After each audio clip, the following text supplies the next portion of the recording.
నమస్తే, welcome to CM today. నేను దీప్తి మధుసూదన్ రెడ్డి. ఆయన పాలిటిక్స్లో మాస్ మహారాజ్. ఆయన మాట్లాడితే సోషల్ మీడియా షేక్ అవుద్ది. ఆయన పాలమ్మిన అంటే ట్రెండింగ్, పూలమ్మిన అంటే అదొక సెన్సేషన్. ఈ పాటికే మీకు అర్థమై ఉంటుంది నేను ఎవరి గురించి చెప్తున్నాను అని. ఎస్, మాజీ మంత్రి ఎమ్మెల్యే మల్లారెడ్డి గురించి. ఇంతలా ఫాలోయింగ్ పెంచుకున్న ఈ మాస్ మహారాజ్ ఇప్పుడు పొలిటికల్గా వేస్తున్న స్టెప్ మరింత ఆసక్తి రేపుతుంది. ఆయన బీఆర్ఎస్ని వీడి టీడీపీలోకి వెళ్ళాలనుకుంటున్నారా అంటే అవుననే సమాధానం వినిపిస్తుంది. అందుకోసం తన అల్లుడితో కలిసి ఇప్పటికే టీడీపీ అధినేత చంద్రబాబును కూడా కలిశారు. మరి ఇంతకీ బీఆర్ఎస్ను కాదని టీడీపీలోకి ఎందుకు వెళ్ళాలి అనుకుంటున్నారు? మరి చంద్రబాబు మల్లారెడ్డిని పార్టీలోకి రాణిస్తారా? తెలంగాణలో టీడీపీకి పెద్దగా బలం లేకపోయినా తనకు ప్రభుత్వం నుంచి ఇబ్బందులు లేకుండా ఉండాలంటే టీడీపీలో చేరడమే మంచిది అన్న ఆలోచనలో పడ్డారట మల్లారెడ్డి.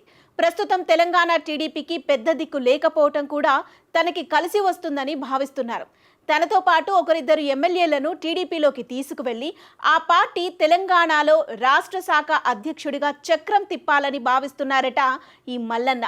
ప్రస్తుతం బీజేపీ టీడీపీ మధ్య పొత్తు ఉండటం, కేంద్రంలో టీడీపీ కీలకంగా మారటంతో తాను టీడీపీలో ఉంటే తనకు ఇండైరెక్ట్గా బీజేపీ మద్దతు ఉంటుందని భావిస్తున్నారు మల్లారెడ్డి. అదే సమయంలో సీఎం రేవంత్ రెడ్డికి ఏపీ ముఖ్యమంత్రి చంద్రబాబుకు మధ్య సత్సంబంధాలు ఉండటంతో తెలంగాణ ప్రభుత్వం తన వైపు చూసే అవకాశమే ఉండదని ప్లాన్ చేస్తున్నారట మల్లారెడ్డి. అందుకే తన అల్లుడు మల్కాజ్గిరి ఎమ్మెల్యే మర్రి రాజశేఖర్ రెడ్డితో పాటు మాజీ మేయర్, మాజీ ఎమ్మెల్యే తీగల కృష్ణారెడ్డితో కలిసి టీడీపీ అధినేత చంద్రబాబును హైదరాబాద్లో కలిశారు. మరి ఉన్నట్టుండి పార్టీ మారటం వెనుక పెద్ద కథే ఉంది.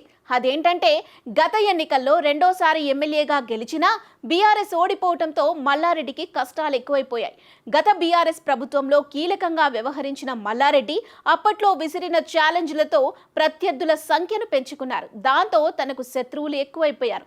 ఈ క్రమంలో తనని తాను కాపాడుకోవటం కోసం plan A, plan B, plan C అని 3 ప్లాన్స్ వేసుకున్నాడు. అందులో ప్లాన్ ఏ ప్రకారం అందరిలా అధికార పార్టీ కాంగ్రెస్లోకి వెళ్దామా అని అంటే అధికార పార్టీలోని లీడర్లతో తనకు సఖ్యత లేదు. మైనంపల్లి హనుమంతరావుతో గతంలో పెద్ద యుద్ధమే చేశాడు. ముఖ్యంగా సీఎం రేవంత్ రెడ్డితో వ్యక్తిగతంగా కూడా మల్లారెడ్డికి పొసగకపోవడంతో ఇప్పుడు రాజకీయంగా ఇరుకున పడుతున్నారు.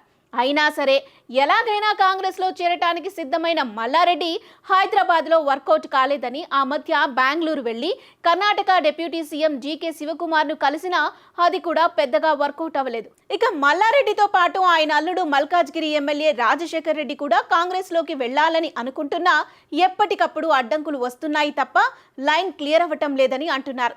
ఇక అదే సమయంలో ఆయన విద్యా సంస్థల్లో ఆక్రమణల తొలగింపునకు ప్రభుత్వం పూనుకోవటం, వరుసగా కేసులు పెడుతుండటం, తన నియోజకవర్గంలోని కార్పొరేషన్లు, మున్సిపాలిటీలో కౌన్సిలర్లు, కార్పొరేటర్లు కాంగ్రెస్ గూటికి చేరుతుండటం లాంటి కార్యక్రమాలతో ఉక్కిరిబిక్కిరవుతున్నారట ఆయన. కాంగ్రెస్ ప్రభుత్వానికి టార్గెట్గా మారటంతో ఇక అండ కోసం ప్లాన్ బి వేసుకున్నారు. దీని ప్రకారం బీజేపీలోకి వెళ్ళాలి అనుకున్నారు. ఆ పార్టీ ముఖ్యులతో టచ్లోకి వెళ్లారని కూడా కొన్నాళ్ళు టాక్ నడిచింది.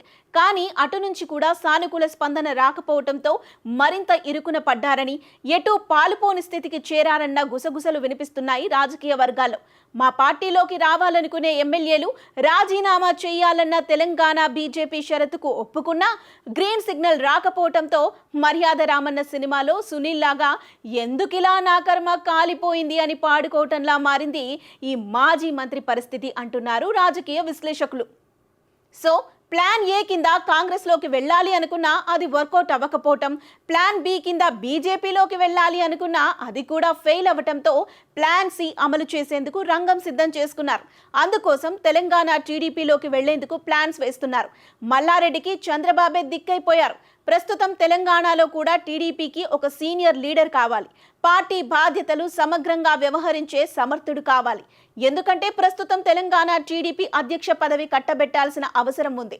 పైగా టీడీపీతో అనుబంధం ఉన్న వ్యక్తి కావటం, అది కాకుండా ప్రస్తుతం మామ అల్లుళ్ళు ఇద్దరూ కూడా గెలిచి ఎమ్మెల్యేలుగా ఉండటంతో వారిద్దరిని పార్టీలోకి ఆహ్వానించేందుకు చంద్రబాబు కూడా సిద్ధంగా ఉన్నారట. మల్లారెడ్డి టీడీపీలోకి వెళ్ళగానే మరికొంతమంది సీనియర్స్ని టీడీపీలోకి ఆహ్వానించేందుకు ప్లాన్స్ వేస్తున్నారట. అదన్నమాట సంగతి. టీడీపీలోకి వెళ్లేందుకు మల్లారెడ్డి సిద్ధమవ్వటం, తెలంగాణలో టీడీపీని బలపరిచేందుకు చంద్రబాబు కూడా సుముఖత వ్యక్తం చేయటంతో త్వరలో అధికారికంగా పార్టీలోకి వెళ్లేందుకు ముహూర్తం ఫిక్స్ చేసుకోబోతున్నారు ఈ మాస్ మహారాజ్ మల్లారెడ్డి.